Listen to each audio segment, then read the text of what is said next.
Hi எல்லாருக்கும் வணக்கம். வெற்றி வெற்றி ஜெயிக்கிறோம். நான் தான் உங்க ஸ்ரீகாந்த் தேவா. ரொம்ப சந்தோஷமா இருக்கேன்.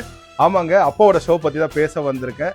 ஹரிசான் கனெக்ட்ஸ் வந்து பார்த்தீங்கன்னா 35 இயர்ஸ் ஆஃப் தேவான்ற ஒரு மிகப்பெரிய ஷோ நடத்துறாங்க. ஸோ ஹரிசான் கனெக்ட்ஸ் மிகப்பெரிய நன்றி. மக்களே ரெடியா இருக்கீங்களா? இது எனக்கு பார்த்தீங்களா மே 4ஆம் தேதி புக்கிட் ஜலீல் நேஷனல் ஸ்டேடியம்ல நடக்குது. நான் மட்டும் இல்லைங்க, மாபெரும் சிங்கர்ஸ், கிரேட் மியூசிஷியன் ரெடியா இருங்க. அப்பாவோட ஷோ எப்படி இருக்குன்னு உங்களுக்கு எல்லாம் தெரியும்.